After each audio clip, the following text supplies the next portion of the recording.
আলহামদুলিল্লাহ, বর্তমান প্রেক্ষাপট যে নারী নীতিমালা নিয়ে আলোচনা চলছে, আজকের এই টপিকে আমি আংশিক কিছু আলোচনা করার চেষ্টা করব।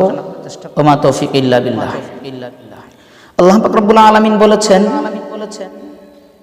আকারনা ফি বুয়ুতিকুন্না ওয়ালা তাবাররাজনা তাবাররুজাল জাহিলিয়াতিল উলা। হে নবীগণের নারীরা, তোমরা আইয়ামে জাহিলিয়াতের যুগের নারীদের মতন বাহিরে বের হয়ো না। বর্তমান সমাজে এক শ্রেণীর মানুষ কাজ করে যাচ্ছে, যারা নারীদেরকে কিভাবে বাহির করবে এই প্রবঞ্চনা দিয়ে তাদেরকে স্বাধীনতার একটা লোভ দেখিয়ে তারা নারীদেরকে বের করার জন্য চেষ্টা করছে। অথচ আল্লাহ বলছে, আকারনা ফি বুয়ুতিকুন্না ওয়ালা তাবাররাজনা তাবাররুজাল জাহিলিয়াতিল উলা। তোমরা আইয়ামে জাহিলিয়াতের যুগের নারীদের মতন বাহিরে বের হয়ো না, তোমরা ঘরের কোণে থাকো। তো আল্লাহ পাক রব্বুল আলামিন কোরআনুল কারীমের মাধ্যমে জানাচ্ছে নারীদেরকে তোমরা ঘরের কোণায় থাকো। আর এক শ্রেণীর দুষ্কৃত পুরুষরা তারা নারীদেরকে বেরিয়ে নেওয়ার জন্য চেষ্টা চালাচ্ছে। এখন আমরা যদি আল্লাহ প্রদত্ত আইনগুলো মানি তো আমাদের জন্য শান্তি আর নিরাপদ। আর যদি আল্লাহর আইনকে অমান্য করে আমরা কি করি, বাহিরে বেরিয়ে আসি, তো আমাদের জন্য কোনো নিরাপত্তা নাই।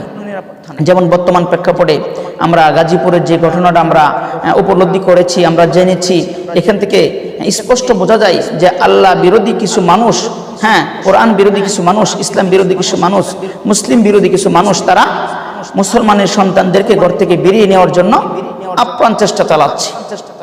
বিভিন্ন ফায়দায় বিভিন্ন কৌশলে, কলা কৌশলে, ছলে বলে কি করতেছে, মানুষকে বিশেষ করে মেয়েদেরকে ঘর থেকে বেরিয়ে নেওয়ার চেষ্টা করছে।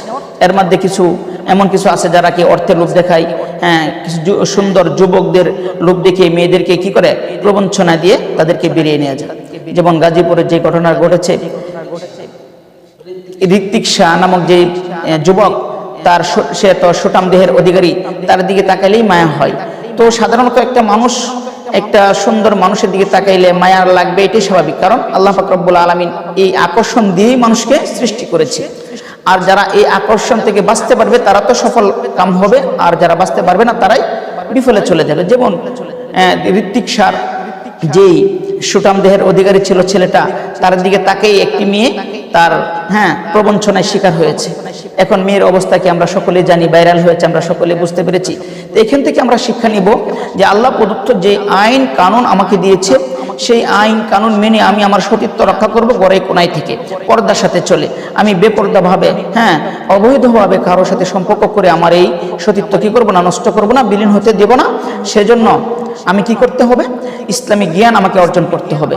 কোরআন কি বলে, হাদিস কি বলে, যে যদি কেউ আমাকে কোনো কিছু বলে, আমি সর্বপ্রথম চিন্তা করব ওই বলাটা কোরআনের সাথে কি সামঞ্জস্যতা আছে কি না, ওইটা কি কোরআনের সাথে সাংঘর্ষিক নাকি কোরআনের সাথে ম্যাচিং আছে। যদি কোরআনের সাথে ম্যাচিং হয়ে থাকে তো আমি মানবো, আর যদি কি না এটা কোরআন সাংঘর্ষিক, যেমন ওই ছেলেটা হিন্দু ছিল, ওই ছেলেটা হিন্দু ছিল, আমি হলাম মুসলিম ধর্মের, তারপরে সে যেহেতু আমাকে অফার করেছে, এখানে আমার বোঝার দরকার ছিল যে সে কেন অন্যের ধর্মের হয়ে আমার প্রতি হাত বাড়াচ্ছে।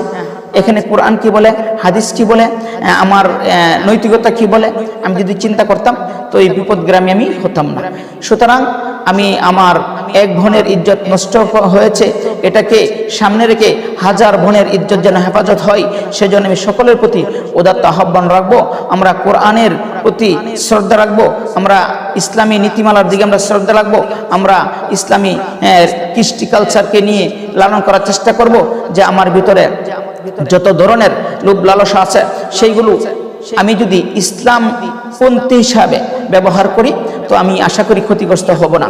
আর যদি ইসলামের বাহিরে চলে যাই, কোরআনের বাহিরে চলে যাই, আল্লাহ প্রদত্ত যে বিধান আমাকে দেওয়া হয়েছে ওই বিধান থেকে আমি চলে যাই, তো হয়তো আমি ক্ষতিগ্রস্ত হয়ে যাব, হয়তো বা না ক্ষতিগ্রস্ত হয়ে যাব, এটাই 100%। এজন্য আমি সকলের প্রতি উদাত্ত আহ্বান রাখবো, আমরা সর্বপ্রকার সব কাজে কি করবো, আমরা কোরআন ও হাদিসকে সামনে রাখার চেষ্টা করব। আল্লাহ তাআলা আমাকে এবং সকলকে কোরআন ও হাদিস মোতাবেক জীবনযাপন করার তৌফিক দান করুক। ওমা আলাইনা ইল্লাল বালাগ।